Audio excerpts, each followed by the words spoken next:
ఉద్యమాది పాదాభి వందనాలు చేస్తూ ఉన్నాను. ముఖ్యంగా తెచ్చింది ఎవరు ఇచ్చింది ఎవరు అనగానే మనకు కన్ఫ్యూజన్ స్టార్ట్ అవుతూ ఉంటుంది. అసలు తెచ్చింది ఎవరు ఇచ్చింది ఎవరు. అసలు నేను చిన్నప్పటి నుంచి చూస్తూ ఉన్నా, సాంబశివుడిని చూడలేదు కానీ కోనపూర్ రాములను చూసిన. కోనపూర్ రాములన్న చూసిన తర్వాత కోనపూర్ రాములన్న నాకు విషయం చెప్పిండు, తమ్మి నువ్వు చదువుకోవాలి, మేమే ఆగమైపోయినాం, మా కుటుంబానికే మేము దూరంగా బతున్నాం, నువ్వు మంచిగా ఉండాలి తమ్మి అని ఒక మాట చెప్పిండు ఆయన. దాని తర్వాత చూసినాం ఎంత అరాచకాలు నడిచినాయి. ఇవాళ వాళ్ళు కొట్లాడుకుంటున్నారు కానీ ఇవాళ మన పరిస్థితి ఏంది. ఇలా బీసీ హాస్టళ్లలో చూస్తే అసలు ఒక బర్రెల దొడ్డిలాగా ఉంది. అంటే 75 ఏళ్ళ స్వతంత్ర దేశంలో మరి వాళ్ళ పిల్లలు ఎమ్మెల్యేలు కావాలి, వాళ్ళ బిడ్డలు ఐఏఎస్లు కావాలి, ఐపీఎస్లు కావాలి, కానీ మరి పేదోళ్ళ బతికేడా ఉంది. ఇలా గమ్మత్ ముచ్చట ఏంటంటే ఏ పార్టీలో చూసినా ఎక్కడ చూసినా కూడా 1200 మంది ఆత్మ బలిదానం చేసుకుంటే తెలంగాణ రాష్ట్రం వచ్చిందంటున్నారు. కానీ మరి అమరులైపోయినారు ఎవరు అంటే శ్రీకాంతాచారి, లేకపోతే వేళ్ల మీద లెక్క పెట్టుకుంటున్నాం. మరి వీళ్ళ చనిపోయిన కుటుంబాలు ఎక్కడ ఉన్నాయి, వాళ్ళ ఆర్థిక పరిస్థితి ఏంది, వాళ్ళ స్థితిగతులు ఏంది. మరి రాష్ట్రం రావడానికి వాళ్ళు కూడా చనిపోయినారు కదా. ఇక్కడ మీడియా ఛానల్ వారికి కూడా ఒకటి మీకు కూడా పాదాభివందనాలు చెప్పి నేను ఏం చెప్తా ఉన్నా అంటే, ఎక్కడ చూసినా ఈ మధ్య కాలంలో కుమారి ఆంటీ అని చెప్పి ఫేమస్ అమ్మ 2 లివర్ ముక్కలు ఎక్కువ వేస్తుందంట. సీఎం గారు కూడా స్పందించారంట. మరి సీఎం గారికి మరి 1200 మంది మలిదేశ తొలిదేశ కాడ నుంచి మొదలు పెట్టుకుంటే 6000 మంది కుటుంబాలు అన్యాయమైనాయి. మరి ఇంతవరకు ఒక కుటుంబానికి మరి నేను వచ్చినా అని చెప్పలే.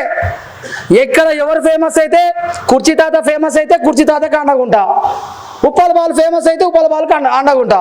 ఇక్కడ ఈ మీడియా ఛానల్ కూడా మొన్న భువనగిరిలో కూడా అన్న 2 ఆడబిడ్డలు చనిపోయారు. మరి అక్కడికి పోయి ఇక్కడ 500-600 యూట్యూబ్ ఛానళ్ళు ఉన్నాయి.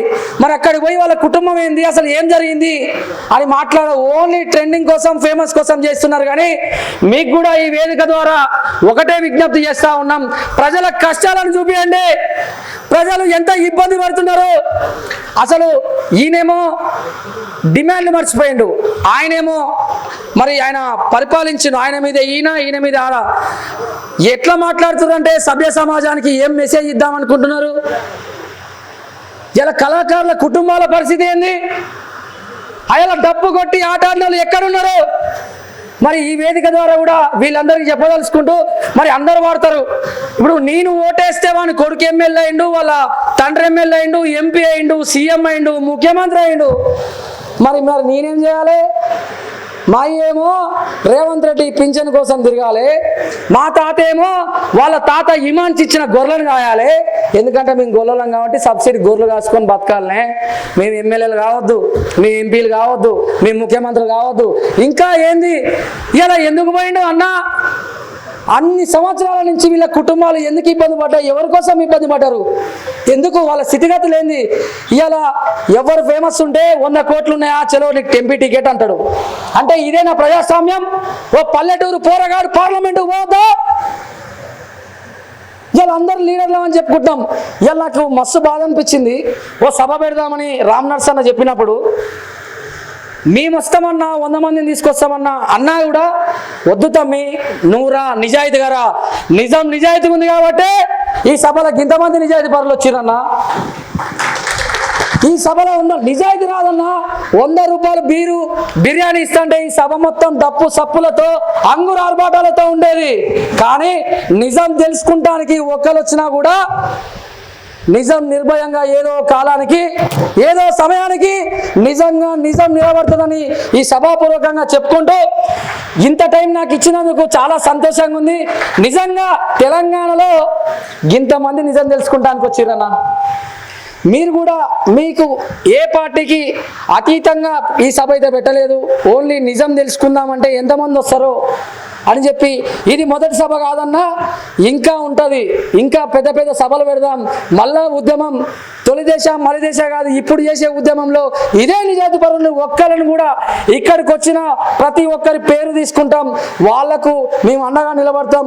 ఇలా వాస్తవంగా అందరు ప్రముఖులు రావడానికి ఇక్కడికి వచ్చి మీ సందేశాన్ని, ఈ నిజాన్ని నిర్భయంగా మాట్లాడటానికి వచ్చిన పెద్దలకు కూడా పాదాభివందనాలు తెలియజేస్తూ, మరి ఈ సభను ఇంకా ముందు స్థాయిలో అందరికీ కొంచెం ఇబ్బంది అయినా కూడా అన్న మనం నిజాన్ని తెలుసుకుంటానికి వచ్చినాం, చివరిదాకా కూర్చుందాం, నిజం తెలుసుకునే పోదాం. నా కోసం కూడా కోదాడ నుంచి మా సుధాకర్ అన్న వచ్చిండు, భువనగిరి నుంచి మహేష్ అన్న వచ్చిండు, ఇలా అనేక మంది నా కోసం వచ్చిన పేర్లు మర్చిపోతే క్షమించండి. నిజాన్ని నిర్భయంగా మాట్లాడుకుంటా పలానా శంకు యాదవ్ కోసం, పలానా రామ్ నర్సన్న కోసం మీకు వచ్చిన మీ అందరికీ పాదాభివందనాలు తెలియజేస్తూ సెలవు తీసుకుంటున్నాము. అంటే మనల్ని జోకడం వస్తే మాటలు చాలా బాగా వస్తాయి, జోకడం రాదు కాబట్టి కొంచెం వచ్చి రానట్టుగా మాట్లాడుతుంటారు, పెద్ద ఇబ్బంది పడాల్సిన అవసరం లేదు.